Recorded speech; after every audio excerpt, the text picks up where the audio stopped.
Pemirsa, berbagai cara dilakukan pengungsi di wilayah Kabupaten Karangasem untuk mengisi waktu luang. Salah satunya dengan membuat kerajinan anyaman bambu, seperti yang dilakukan warga pengungsi dari 2 dusun di Desa Pringsari, Kecamatan Selat yang mengungsi di Desa Sunduwati, Sidemen. Inilah salah satu pos pengungsi di wilayah Kecamatan Sidemen, yakni pos Pasar Siduwati, Desa Siduwati. Sepintas, pos pengungsian ini terlihat sama dengan pos-pos lainnya, namun ketika kita masuk ke dalamnya, maka akan terlihat pemandangan unik. Tampak sebagian besar warga di pos pengungsian ini sibuk menganyam bambu untuk dijadikan kerajinan yang dinamai besek. Selain dilakukan untuk mengisi waktu luang dan menghilangkan kejenuhan, kegiatan menganyam ini memang menjadi rutinitas mereka sehari-hari di kampung halaman, yakni Dusun Taman Dharma dan Dusun Babakan, Desa Pringsari, Kecamatan Selat. Ya, kegiatan menganyam ini merupakan salah satu mata pencarian mereka di kampung halaman. Menurut penuturan warga, dalam sehari mereka bisa menghasilkan anyaman bambu 5 hingga 10 buah per orang.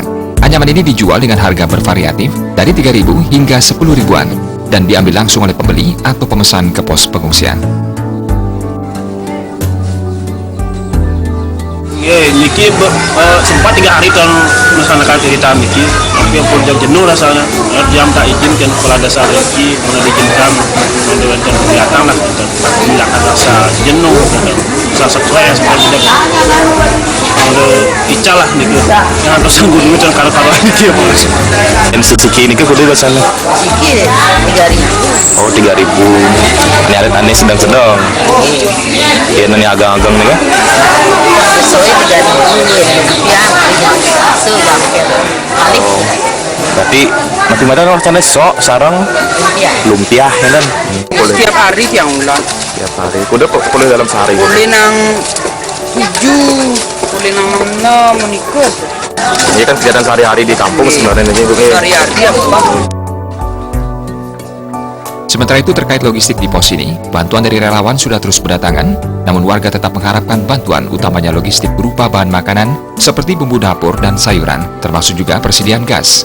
Pantauan di lapangan selain kesibukan menganyam, tampak juga kesibukan beberapa warga pengungsi yang sedang menyiapkan konsumsi. Mereka secara bergiliran bertugas untuk menyiapkan konsumsi ini, sementara anak-anak tampak ada yang sedang bersiap-siap bersekolah di sekolah terdekat.